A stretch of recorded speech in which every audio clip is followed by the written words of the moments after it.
So Stephanie has engaged in over 20,000 hours working directly with individuals with a spinal cord injury and other neurological disorders since 2011. She blends her formal education, Pilates, and other mindful movement modalities with neurological science to provide an intuitive, hands-on style of teaching focused on body reconnection. Stephanie has a BS degree in exercise biology from University of California, Davis. She worked for a spinal cord injury and neurological disorder activity-based therapy facility in Pleasanton for 4 years. She was first introduced to Pilates in 2014 when she attended a workshop presented by Alejandro Monsalve of Body Wellness Hawaii, which forever changed her thinking about spinal cord injury rehabilitation. She quickly transitioned to this new model, starting a Pilates-based SCI recovery program called Absolute Endeavor at the Absolute Center in Lafayette in 2015. She is a Pilates Method Alliance nationally certified Pilates teacher through Balanced Body, as well as an American Council on Exercise professional since 2008. Stephanie is a co-founder of Zebrafish Neuro, and along with her fellow co-founder, Theo St. Francis, they just published a 300-page amazing book called From the Ground Up, a human-powered framework for spinal cord injury recovery, which I'm sure she'll talk about a little bit later. So without further ado, I'll turn things over to Stephanie and enjoy yourselves. Wow, okay. Thank you, Franklin. Part of that, I was like, who are you talking about? But that's pretty awesome. Thank you for that introduction, and thank you for inviting me and trusting me to be one of your instructors for the Virtual is the New Reality series that you guys are doing. So I feel very honored and thankful that you've invited me in. So as Franklin said, I've been teaching movement and coaching movement for since in college, so 12 years ago. And just about 5 years ago, I switched from an activity-based therapy model to a Pilates-based model. And I did this because I felt the Pilates method, as well as the Pilates principles and the equipment that's used in the method, I felt like it was a more effective modality for SCI athletes looking to improve function, have body connection, increase movement efficiency, maintain overall joint health. And the reason why this is because Pilates emphasizes good body mechanics, posture and alignment, full body integration, and general full body participation as well. In addition to those qualities of the method itself, the culture of Pilates places a high emphasis on student education. So instead of going to the gym or doing a session with a trainer and leaving with a nice sweaty workout, the session involves a lot more education and coaching so that you not only physically embody the movement, but you intellectually embody it as well. And this part of the Pilates culture captivates me the most because out of all the resources that I see online or in person for SCI, for the SCI community, I don't see a lot on the education component. NorCal SCI, this is why I'm so excited about this. NorCal SCI and this program is bringing that to you guys, and that's why I'm so motivated and excited to be part of it. I emphasize education. Education is so much more, is going to last so much longer for you than just an hour-long session. So with that being said, I wanted to use the opportunity in this series of classes to not only provide you a sort of follow the leader type movement class, we'll have some of that component in our sessions, but I want to use this opportunity to give you guys this fundamental movement education as it's relevant for SCI, individuals with SCI. And when I say SCI athletes, I'm talking about anyone with an SCI. I just like that term better. So that's the term I'm going to use, SCI athletes. I'm referring to each and every one of you when I say that. So kind of that's my upfront disclaimer. I don't want you guys to come to these sessions thinking you're going to get a sweaty workout if you do sweat or some sort of exhaustive movement experience. What I am going to be bringing to you is I'm highlighting for you movement concepts, which I then encourage you to take from the session and then apply to your daily life or your other workout or movement modalities. All right. I believe this investment lasts so much longer because you'll take it with you throughout your whole life as opposed to just the hour, like I said. I love this this message here. Learn how your body works so you can be a better user of it, right? It's like if you want to learn how to use your phone or your computer better or some sort of software, you need to learn how it operates so that you can get into the finer details and the finer features of it. And when you do this, when you learn more about your body, you're going to have better movement efficiency, better power output if you're interested in performance, better function if you're just looking to live a better, more functional life, more comfort if you're in pain, and just generally more healthy. All right. So the more you understand about your body, the better off you're going to be in that body. Okay. You're going to be a better user of it. So I'm really happy that all of you guys signed up for this first session because it's really the only session that I'm going to talk about what Pilates is and why Pilates is essentially the perfect modality for SCI athletes to use in their recovery or health and wellness regimen. All right. Anyone that's looking to connect to their bodies and use their bodies more efficiently will benefit from Pilates. Keep in mind that today is an introduction to these concepts. We have 6 classes to go over all of this stuff. So I fully expect you to leave here feeling a little bit sort of what's next. That's totally normal and I want that to happen. What I do want to answer for you is this question: what can Pilates do for you as an SCI athlete? Okay. And if I don't answer that question by the end of it, then I did something wrong. And then I'll answer your questions at the end, and then we'll explore further through the other 5 classes that we're going to do together. All right. So some housekeeping sort of rules. You guys you checked a little box when you signed up. You need to be responsible for your space and your participation in these classes. This is what my insurance company said I need to do in these presentations. More importantly, do what you can. All right. Recruit a helper if you need it. If you don't have a helper today, you can watch the recording later on, recruit someone to help you out so that you can get a full experience. I'm going to give you guys a couple options during the movement portion. You can pick and choose what's right for you.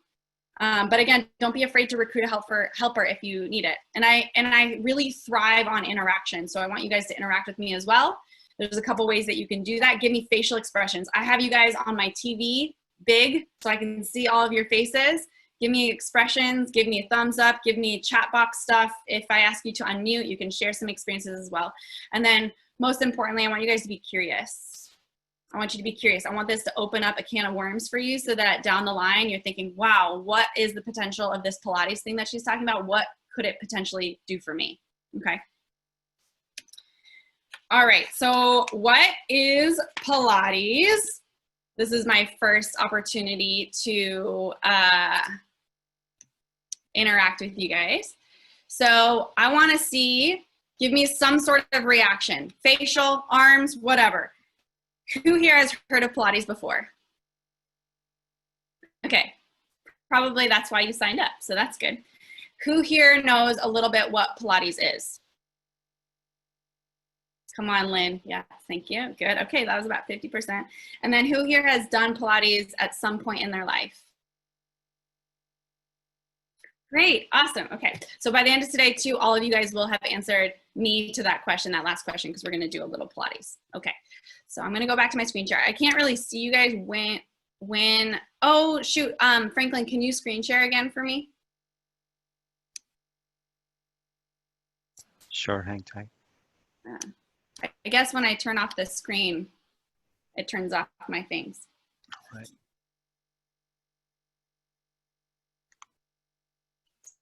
Thank you. All right, so I'll just kind of start going until Franklin gives me those capabilities. A lot of times people come to me and they say, well, Pilates is kind of like yoga, right? So if you're guilty of that thought. You're not alone. I was one of those people. I actually don't like yoga. So there's that. Let's see if we can screen share now. Franklin, I'm still not grabbing the screen share. I actually made you the host. Huh.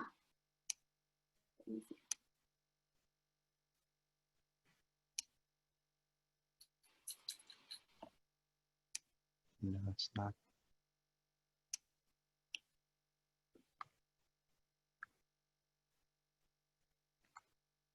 I'll try one more time.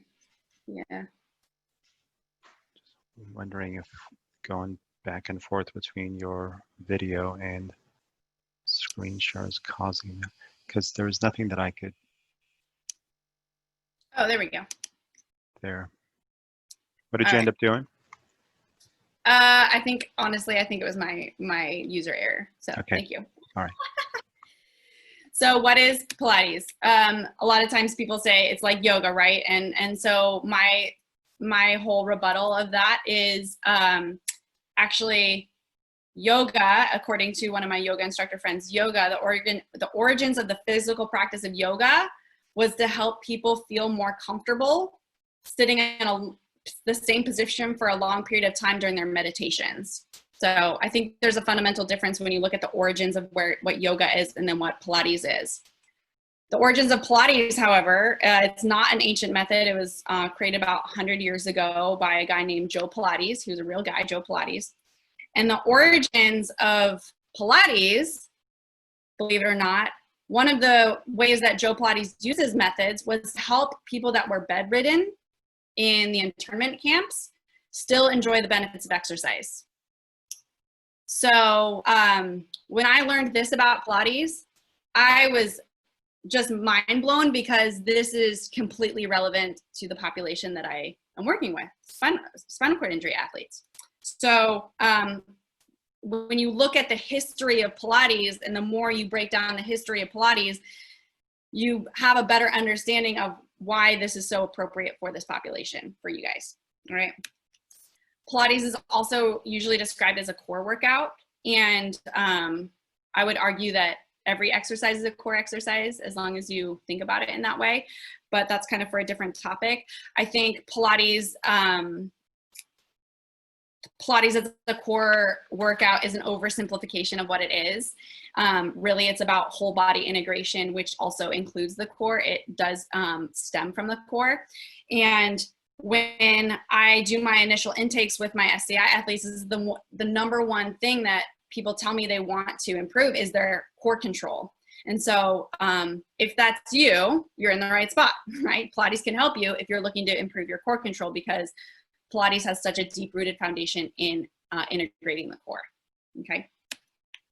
We can't ignore the social perception of Pilates. I can't ignore this. Unfortunately, Pilates has sort of this stereotype. And when I Google image search Pilates, I got a ton of images of slender white chicks in cute little yoga Pilates outfits doing really acrobatic moves. And I find this really funny. Sad, but also really funny, and I just had to kind of make a meme about it. So maybe some of you guys can relate to this. What my friends think Pilates is, what Instagram thinks Pilates is, what CrossFitters think Pilates is, and I'm not hating on CrossFitters, I love you guys, but I'm just alluding to the yoga thing, what people think they need to look like, what people think they need in order to do Pilates, and then what equipment you need. So I just want to dispel this stereotype completely for you guys. This is like the 1 or 2% of people that actually do Pilates. There are all sorts of people that do this method, and you can do it with or without equipment. It can be complicated. It can be not complicated. You can look cute. You can look not cute. You can, again, be working on machines or not. So there's the great thing about Pilates is that it is for every body. And we have this little joke, how to get a Pilates body. You have a body and you do Pilates. Pilates body. Yeah. So then how do we, still keeping in mind, okay, there's this perception of Pilates as sort of this acrobatic thing. How do we go from that to something accessible for the SCI athlete. So basically, how do we go from that Pilates on a machine to something like this, which is a very accessible thing for any of you athletes to do? You probably even sleep like that, right? So how do we get from this to that? And the way we do that is we take the root shape or concepts of the movement. So this movement right here is called a Pilates mermaid. She's working on what's called a reformer. We take that and we break it down a little bit more. And then we break it down a little bit more. And then we break it down a little bit more. And then we get to there. And so there's sort of this reverse engineering going on in my brain where I take the Pilates exercises that's been curated and I say, okay, what is the fundamental element that we're trying to get here? And then how can I strip that down so far so that it's accessible for the person in front of me, whatever that is, whoever that is, okay? That's what's so great about Pilates is that you can layer in all of these different complexities so that it's appropriate for someone that can do that and that and that and that and that, and that's the same exercise. So as we go through our Pilates exercises later on, I'm gonna start at this very fundamental place and layer in all of these complexities, and you get to choose how far down that line you can or wanna go, all right? What's different about Pilates training as well compared to maybe like a weight training component is when you're challenging the movement instead of adding load. Like if you wanted to challenge a bicep curl, you would probably just make the dumbbell heavier. But in Pilates, instead of adding more load, because oftentimes you're mostly just working through body weight, you're adding in challenges of stability. So making the stability challenges more challenging, more invasive, or you're adding in complexity of the movement, okay? And I know that's a little vague right now, but I kind of want to move on from that. The most important thing to note from all of this is that Pilates is not a set of exercises. It's a way of moving, okay? So again, Pilates is not a list of exercises that you do. It's a way of moving and a way of looking at movement and a way of experiencing movement. Okay, so I say this key word a lot, or this key term a lot, movement experience. What's your experience? And so spoiler alert, sort of the answer to the question at the beginning of the presentation, what can Pilates do for me? It's not the exercises that you guys are gonna learn, it's the way you move, okay? And how you experience the movement, which then in turns makes you a more efficient and better mover, okay? I just want to say here as well that I love Pilates, but I'm not a Pilates diehard, okay? I use all sorts of modalities, but what I do want you to understand is that anything that you guys do, you can do with a Pilates flavor, okay? So if you're doing a CrossFit workout, if you're doing a HIIT workout, if you're doing wheelchair racing, if you're doing martial arts, you can do that with a Pilates flavor and still have this deep, rich experience. You don't have to be doing Pilates exercises per se to do Pilates, okay? So I want to stop the screen share again since I think we figured out how to do that. And we're gonna do a little movement experience, all right? So make sure that you have some space. I'm gonna lead you, I'm gonna do a follow the leader type experience here. So I'm gonna say, put your arm here, do your do that. I'm not gonna give you very creative cueing or anything like that. I just want you to move and experience. And I also want you to note how the experience is for you. So how is your body moving? What do you notice? What do you sense? What do you feel? So that way, when we come back to this same sequence of exercises later on, you have something to compare and contrast to, okay? Kind of scientific method. All right, so I'm gonna just scoot back a little bit. So again, like I said, I'm gonna start with very simple and then layer in, and you can decide where you wanna go with it. So we're just gonna start with, I have to be making sure I'm not giving you, giving all the answers away. So we're just gonna start with rolling your shoulders. Rolling the shoulders, super simple. Good. And if that's you and this is where you're gonna stay today, awesome, roll the shoulders. All right, if you wanna add in the elbow, add in the elbow. If you wanna add in the full arm, add in the full arm. See if I can scoot back a little bit. Good, and then if you want to add in the fingers, you can add in the fingers. All right, so super basic, I'm not getting fancy. Okay, all right. We're gonna do some spinal movement now. I want you to look down at your belly button and then lift yourself back up. Look up. Look down at your belly button and then look up. We'll do that 3 more times. And then if you want to go a little bit deeper into the experience, we're going to start flexing the whole spine. So you just did your cervical spine, we're going to flex the whole spine. So you're going to draw your spine into the back of the chair. And then you're going to extend your spine off of the back of the chair. You can hold on to the sides of your chair if you need to. So we're going to drop into flexion and then extension. Flexion, extension. Curling in, arching open. Yep. And then if you want to add a little bit more to that, let's get this camera where we want it. We're going to do a little bit of extension on the way down and then flexion on the way up. Some of you may enjoy this, all right? Remember, your basic exercise is the head nod. So that's where it stems from, and then we just layer in. Reaching and then curling. Do that 2 more times. Good. All right, so you kind of see how we layer in, right? You can stay with the basic or you can add in. So next one we're gonna do lateral bending. Now, if you guys have fusions or hardware in your neck and you know you shouldn't be doing this, don't do it. And then we're gonna add a little bit more of the torso. You can hang on to the side of the chair. Okay, and if you wanna add in the elbow, you can add in the elbow. Maybe add in the whole arm. Ugh, how far over can you bend? Oh, I gave one away. Good. Do 1 or 2 more on each side.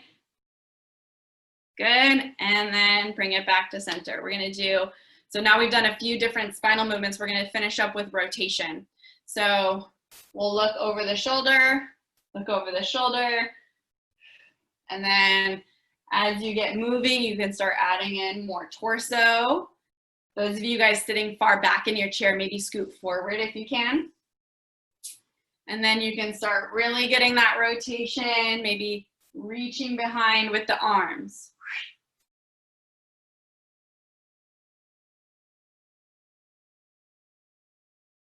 Good.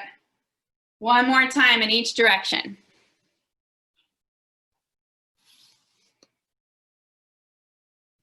Good. Okay. So that was a very basic, we did a couple movements. I didn't give you a lot of cues or imagery or ways to deepen the experience. I kind of call that a classic, like, follow the leader type movement class. So how can we, oh, Franklin, I'm so sorry. No, I think there's just a delay. Just be patient and it'll switch over.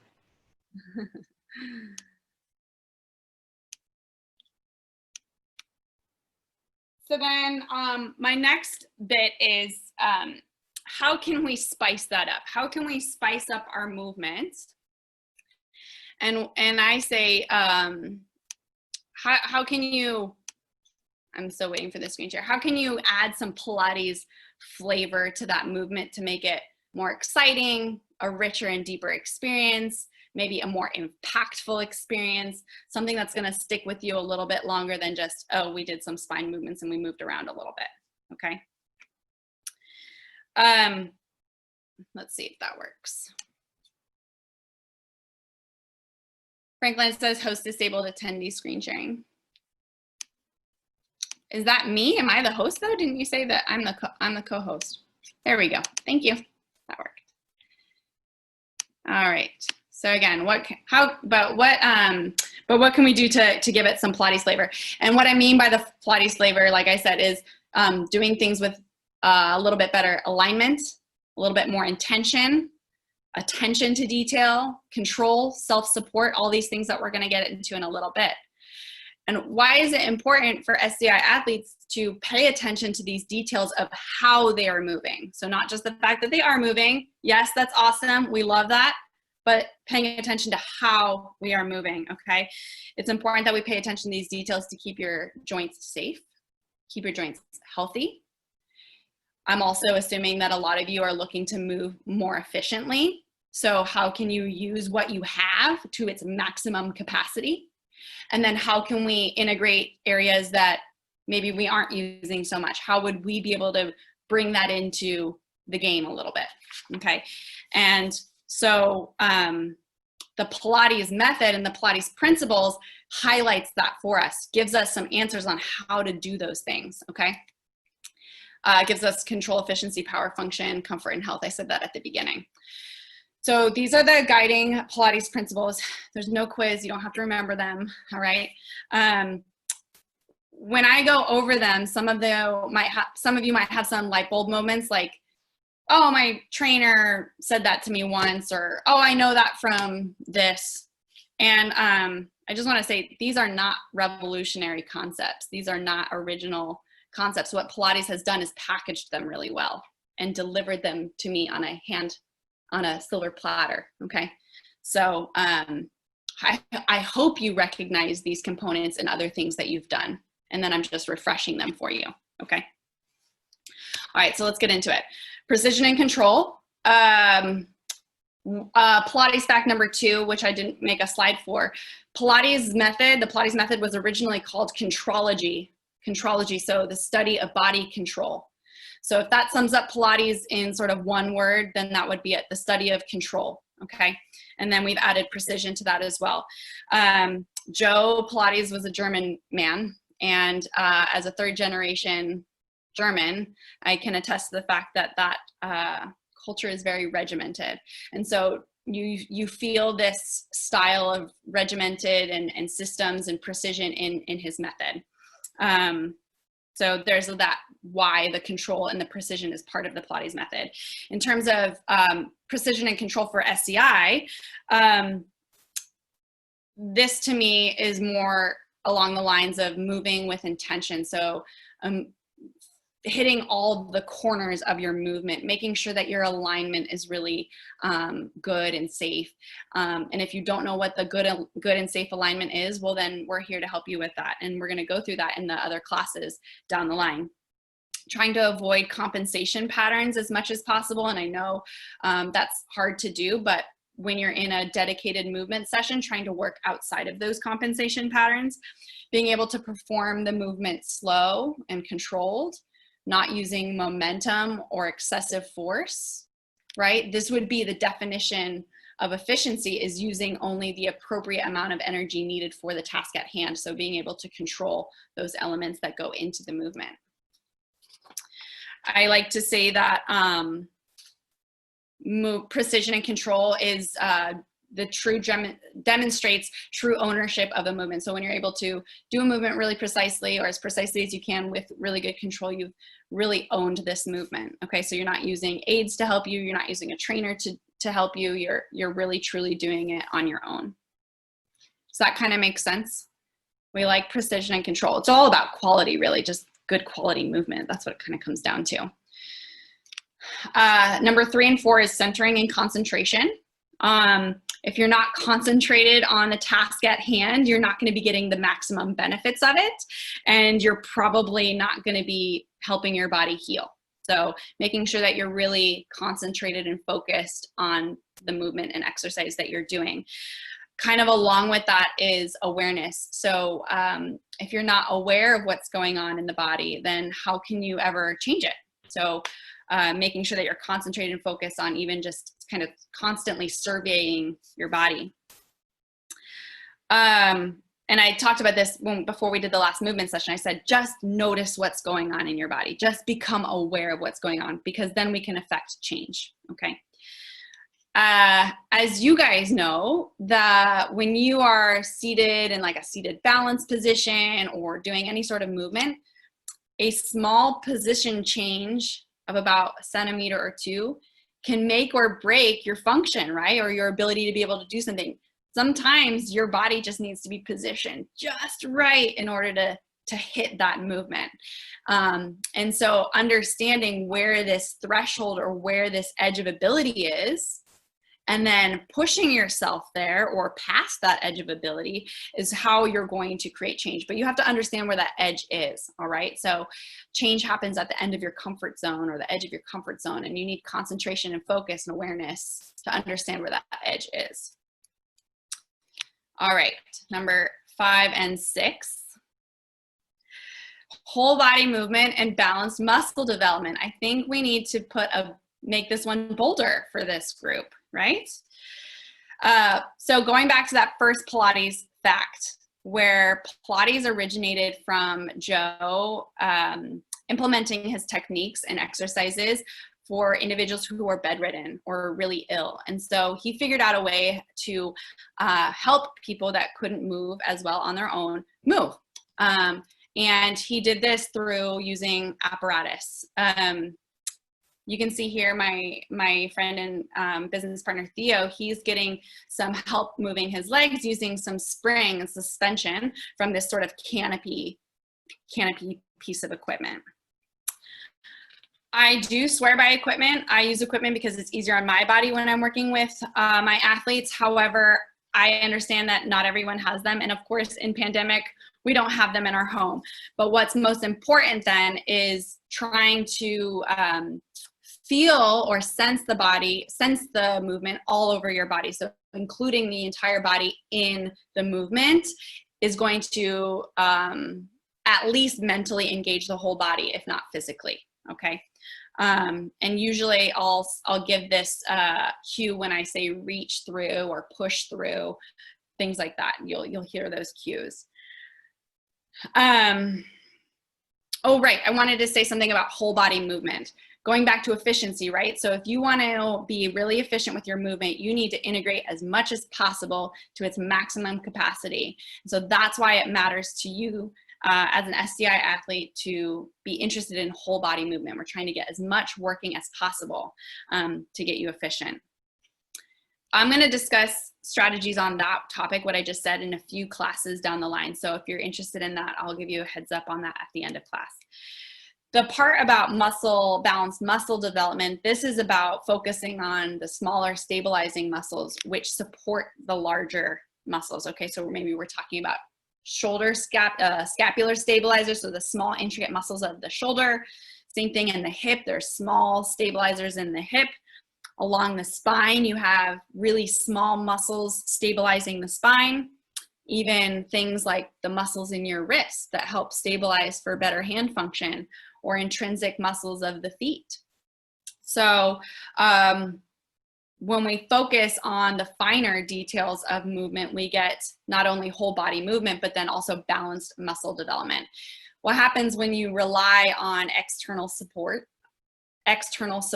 for your exercises? So if you're in sort of a weight machine, the machine is supporting you, and then you're sort of doing this external force, where then you're going to have gaps in your body for that stability.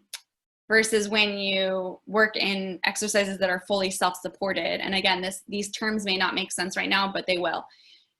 You are going to be able to fill in those gaps in between the big muscles. You're filling in the small muscles. All right. Yeah, so whole body movement movement efficiency is a product of full body movement. Okay, I think this is, now I lost track. Rhythm and flow. We're talking about continuous movement, rhythmic movement. Joe Pilates, when he came to the United States, just a little history tidbit of why this is included in here. When he moved to New York from Europe, he happened to rent a studio space that was either next door or above the New York City Ballet. So naturally, he had a lot of dancers come through his studio. And so that's why Pilates is usually associated with as like a dancer's conditioning workout, and why a lot of ex-dancers become Pilates teachers. So there's that relationship. But what I want to draw from this for SCI athletes is this idea of continuous movement, and moving bodies are healthy bodies, right? And so when we can create this rhythm through the body, kind of this, it's a cycle through that you guys are moving through, you're going to keep your tissues healthy, right? Stagnant bodies are not so healthy. when we're talking about fluidity, I think this is the biggest thing, fluidity, shape shifting, be able to create different shapes in your body, moving from one position to the next. That is like the definition of function in your daily life, being able to do something over here and then shift and do something over here. So I always say fluidity, again, is a product of movement efficiency, which is a product of whole body development. So you can see how these start to layer in. Whew. Okay, last one, you guys. Breath and relaxation. I'm doing a whole lecture on breath later on, so I'm not gonna spend too much time. But the main thing to understand with breath is that we can use it for today anyways, we're gonna use it as sort of a metronome for movement. So inhale, exhale, which again goes back to that rhythm and flow. It's cueing you to sort of feel this rhythm and cyclical fluidity. Relaxation, this is a big one, and I'll give a plug for my girl Rachel. She's going to do a session this weekend on relaxation. So when your body is in a more relaxed and calm state, you have the ability to heal. So healing only takes place when your body is in a relaxed and calm state. And so if you're looking to heal your body or improve function, you need to make sure that your nervous system is in that calm state. And I trust Rachel's going to talk about that this weekend. All right. So, oh yeah, relaxation, work plus rest equals success. This is a famous quote from this guy, Mark Verstegen, that created the sports performance facility, but I liked the quote, work plus rest equals success. All right, so let's move again. Hopefully we won't have screen share things. So we're gonna do that same exact movement sequence that we did before, so no surprises. Again, recruit your helper if you need it.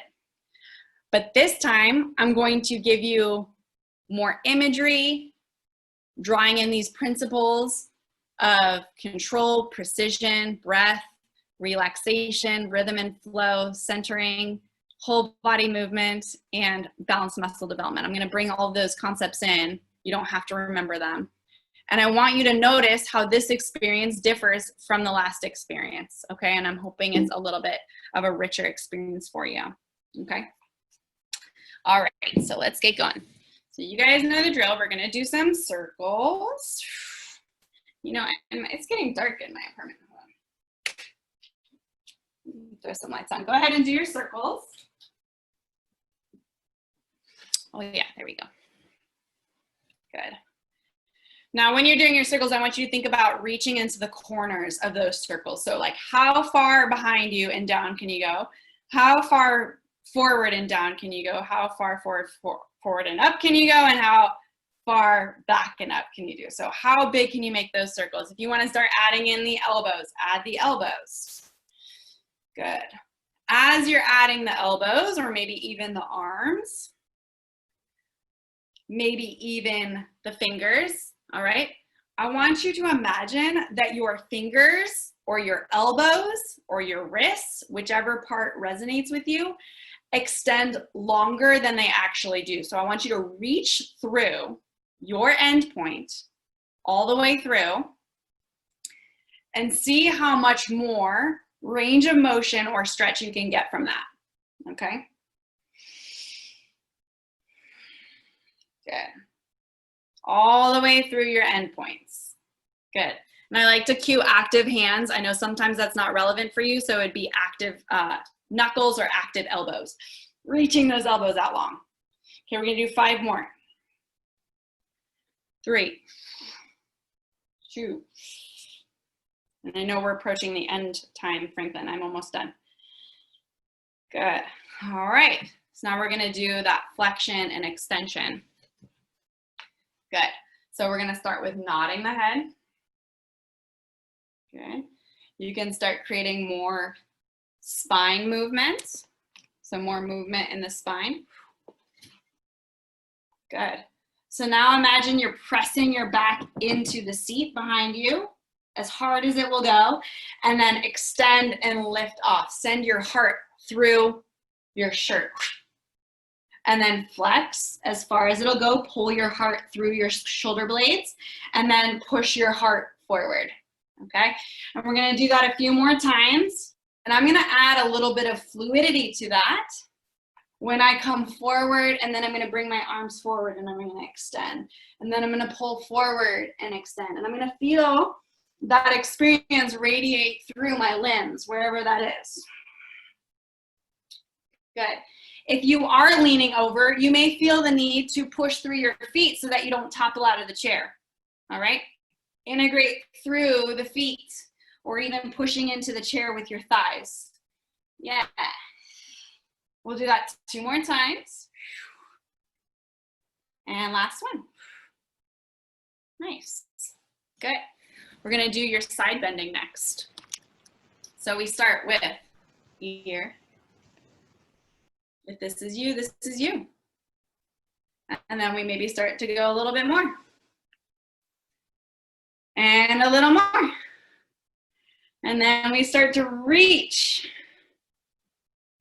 Now I want you to take an inhale, breathe into the rib that's exposed. Open it like an accordion. And then close it. Inhale. And then exhale. Inhale. Exhale. Inhale. And exhale. Even more so, as you guys move from side to side, I want you to put your weight over to the side that you're moving away from. So you're gonna put your weight over on one side and stretch to the other, okay? That's gonna help you feel more of a sense of anchoring in your body, more integration in your body, more confidence in that reach. 2 more times. Good. Nice. Awesome. Rotation. Start with the neck. Add in the shoulders, if that's for you. You can add in the arms. Reach behind you and in front of you.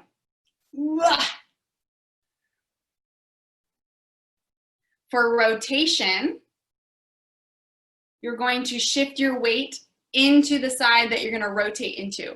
So if I'm going to go to the right, I'm going to shift my weight into the right, and then I'm going to rotate. Shift into the left, and then rotate. For those of you that can integrate through your feet, you're going to push through the feet a little bit. Shift, shift, shift. Okay?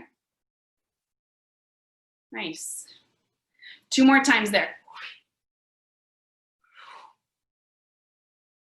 Good. Nice. And then bring it back in. You guys just did Pilates. Nice job. So very simple. Again, it's not about the exercises. It's how you do them. With breath, with intention, reach, precision, control, fluidity. I think I said a few things. Full body integration. Okay? So what I want you guys to do as I'm concluding here, because I know I'm running out of time, the music's playing. I want you guys to think of one of the Pilates principles, one of the guiding principles. And I can flash those on the screen at the end if that would help you. Just one of them. One of them that resonates well for you, it made sense for you, it was interesting for you when you experienced it, you said, oh, that was kind of cool. And I want you to try to find that principle in your movement for the rest of the evening, minimum. And then when you guys are doing some sort of movement class, everything's online now. So maybe you're doing a movement class online, you're going to the grocery store, whatever. I want you to consider how that Pilates principle can help you become a better mover in that way. Okay, just commit to one. Before we open up for questions, I just want to let you guys know, again, we covered a lot of ground in this one. This is just the beginning, just the tip of the iceberg. And we're going to be exploring these Pilates principles throughout the next 5 classes in specific ways. So we're going to talk about posture and alignment, if you want to know more about that. We're going to talk about whole body integration through body relationships. Again, I'm planting seeds right now. We're going to talk about increasing your mobility through breath mechanics, and then a few other things that Franklin and I are still sorting out. So just know that this is not the end. This is the beginning of a journey that we're going on for 6 whole classes, okay? I think that's it, because I don't want to screen share again. Well, maybe let's see if it'll work. Oh yeah, it'll work. There we go. So let's just find this last slide for you guys. So there's the guiding principles again, if you guys want to pick out which one you want to get. And for those of you who are kind of like nerding out on this, there's actually 5 Pilates principles, and then rhythm and flow is 1. 5, and then my school that trained me added 4 more, which I felt complete the whole cycle. So just to be precise in that information. All right, so much more to come, and more than that too, because we have 5 more sections. There's my contact info before we open it up, because I know some of you guys probably gotta leave for dinner time, but if you guys need anything from me, do not hesitate to email me. Follow me on Instagram. We give out a ton of free content on Instagram, and then you can check out our website too. Okay, Franklin, I'm ready for Q&A for about 10 minutes or so, right?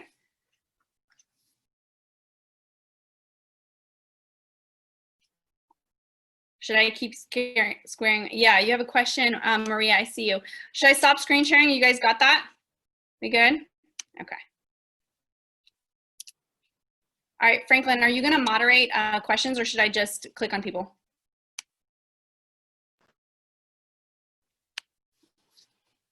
Yeah, I'm going to go ahead and moderate.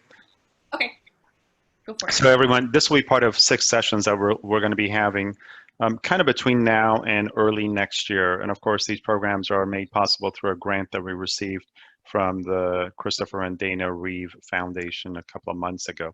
So thank you, Stephanie, for doing this. Really appreciate having someone of your caliber and especially experience with the spinal cord injury population doing these things. So we have a couple of questions. One question is, what should be the ideal length of a session involving these exercises?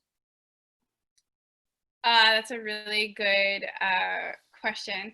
So okay, this is such a cop-out answer. I'm going to say any length of exercise, any length of session that you will do. But I would say giving yourself 45 minutes to an hour is really good, because as I mentioned at the beginning, your body, in order to fully absorb the information that you're going to give your body through movement interventions, your nervous system needs to be in a receiving state, a parasympathetic state to be more specific. So it takes a little bit to bring your body into that space. And then you want to introduce all of the positive changes that you're trying to do. Okay, so if it takes 15 minutes for you to just get in that position, then you want to give yourself another half an hour, 45 minutes to actually increase through the work. You also need to consider transition time. So if you need a little bit more help getting from position to position and the time it takes in that way, you'll have to kind of leave space into that. I will give you my personal, like professional, when I work with my athletes, I work with them anywhere between an hour and 2 hours, and I have done 3-hour sessions for people that drive really far. It really depends on your mobility. So if you are someone who's ambulating, you may only need an hour. If you are someone that needs a lot of assistance in transitions, 2 hours is usually better. Okay. This next question, I work with Parkinson's, and I would like to know how you add fluidity when they need breaks as I work with major neuro issues. How do I add fluidity with the programming or the movement itself? Well, it says when they need a break, when they need breaks. So I guess individuals with Parkinson's. I was going to say, yeah. So I see what you're saying, because programming for neuro can feel very disjointed, because you need to take the breaks, you need to change the setup a little bit. So I understand what you're talking about in terms of that. Think of the fluidity not so much in the progression or the programming like within the session. Think of fluidity in the movement itself. So the shape shifting is what I'm talking about in terms of fluidity. For Parkinson's in particular, you probably know this already, you need to give them a target. And if you're talking about fluidity, you need to create multiple targets. So if I'm having someone do, again, that sort of side bending thing, I'm going to give them a target at every point above their head to hit. And that's going to give them the length, the reach that we talked about for that full integration. I hope that answers your question. Contact me if it doesn't. Should Pilates be done daily? Okay, here's another cop-out answer. If you understand the Pilates principles and you understand how to create Pilates flavor, you could be doing Pilates all day, every day. So in terms of practicing a dedicated Pilates practice, I think 3 or more times a week is optimal. But in between the sessions is where the real work and the real change happens. So understanding how to use those principles, that's why I gave you that homework assignment, is feeling the work in between the Pilates exercises is where you're going to feel real change. Okay. How do you work with SCI or neuro issues when they hold breath because of neuro issues? I'm not sure if that makes sense, Yeah. Stephanie. So I'm assuming this person maybe is referring to holding your breath to create stability in the torso. So if you're scared of falling over, maybe you create stiffness and rigidity in the torso by holding the breath in, okay? My first attack on that is to have them exhale through the movements, and then they realize, oh, how much am I actually using that breath for stability? So awareness is first. And then number 2 is setting up the individual bodies so that they don't feel like they need to do that. I use a lot of equipment and supports when I'm working with my athletes in the studio. And if I'm not in the studio with someone, I'm working on the floor. So literally you cannot like fall. You're safe. Going back to that concept of your body needs to feel safe and calm in order to absorb the movement modality, absorb the work. And so if you're constantly feeling unsafe and breath holding and getting this startle response, you're not going to be absorbing anything for lasting change. So putting the body in a position that feels safe and feels supported, whether that's from the ground, a trainer, props, springs, equipment. Yeah. Okay. Next question. I have severe scoliosis and no real active core control. How crucial posture and balance is for this? Is this still doable, do you think, without the core control? Yeah. Do you also have a spinal cord injury? If so, I recommend you watch my YouTube webinar that I did a couple months ago for the NorCal SCI support group. I talked about how to access your core through your shoulders. So I really recommend that YouTube video. I think that'll break it down for you. The second thing is with scoliosis, you just have to, again, you have to make the body as comfortable as possible so that it can absorb the work. Understanding and being forgiving a little bit about the scoliosis, because there's only so much you can force the bones. But oh man, this is a long answer. There are ways. If you cue the body and you set up the body in the right way, the bones will sort of shift in small ways. They'll shift into a little bit more into place. Yeah, I know that's a long answer. Okay. How do you incorporate techniques to combat or alleviate spasticity or tone? Yeah, I'm actually just, I'm doing a lot of R&D on this topic specifically through nervous system resiliency training is kind of what I'm calling it. I kind of just made that up. Essentially, you're training the body again to feel safe. Neurological spasticity and tone happens when the body is just not sure what's going on, right? So it's just going to lock up because that's the safest thing to do. Whether or not consciously you do feel safe, the body does not feel safe because it remembers what happened. Okay, so you need to figure out ways to make the body feel safe on a subconscious level, and that's through you can do that through eye training. You can do that through vestibular training. I'm going to throw out all these things. Rachel's going to do some sessions on this. You should definitely attend Rachel's sessions. I think they're called sensory integration is what Rachel calls them. So definitely goes to those. Again, just making the body feel safe, giving it more information through its sensory organs is going to help your body understand what's going on and start to relax a little bit. One of my athletes is on right now, and she's been doing this work with me, and she's been giving me really, really great feedback and how it's helping her tone and spasticity. So. Okay. Have you used vibration for stimulation with SCI? Yeah, like a Galileo or a power plate. Yes, I have.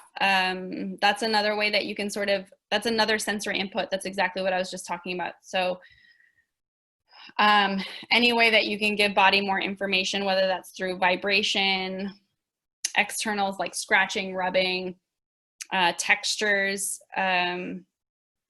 is a good intervention. Vibration just kind of gets to the core of it all, so it's a great modality. I don't have access to that equipment in my studio, but I'm a big fan of it. Okay. Would you recommend using any weights with any of the routines you showed us? Yeah, you definitely can.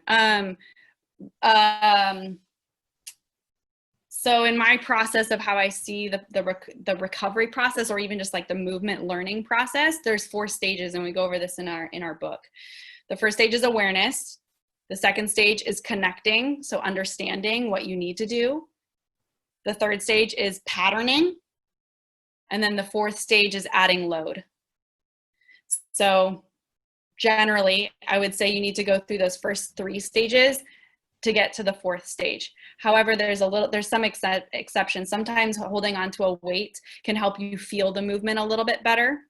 And so that in those cases, or cue the body to respond when you put them sort of in that weighted, grounded, sensory situation. But for the most part, awareness, connection, patterning, and then load. Okay. Last question. How do you help transition clients when they have an emotional response? Oh, this is such a great question. So back on some of the slides for breath, I talked about breath and its like physiological ways that it helps movement. But when you look at breath, it's the first and last thing we do in life. And so breath is truly connected to our deeper identity and self-purpose. So obviously you guys have gone through a life-altering situation where you have to really reinvent yourself. And the way you can do that is through breath training. When someone has an emotional crisis, I'm assuming I'm wondering if a trainer asked that question. Yes. Yeah, okay. I generally work with breath, but in that same category, I keep going back to this thing. You got to make the body feel safe. You got to coddle it. It's like a baby. So you got to make the body and the nervous system feel safe. And then sort of just on a compassionate level with that, you hear them out if they want to talk about it, because that's part of the healing process. I always say, like, I wear like 10 different hats when I'm working. I'm a friend, I'm a psychologist, I'm a behavioral analysis, I'm a physiotherapist, I'm a massage. So yeah, that's definitely part of it. You have to consider those things. Okay. That was the last question. So Stephanie, tell us real quick about the book that you and Theo just put out. Oh yeah, let me grab it real quick.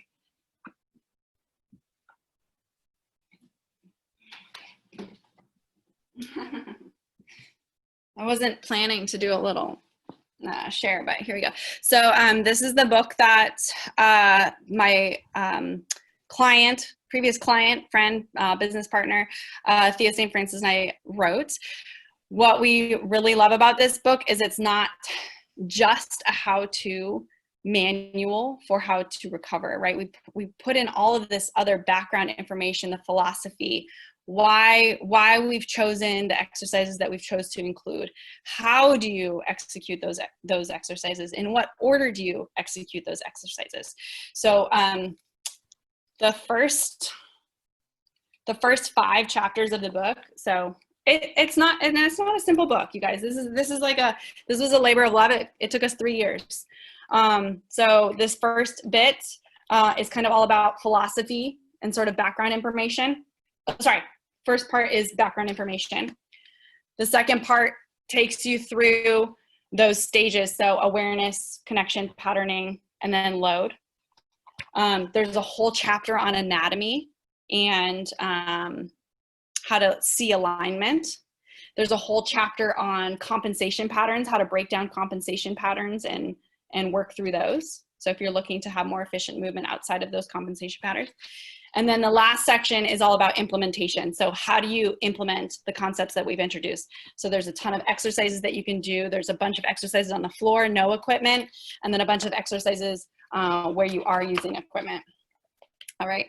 And obviously I love this book, But I think what's really unique about it is that it was written by myself, who has experience working with spinal cord injuries.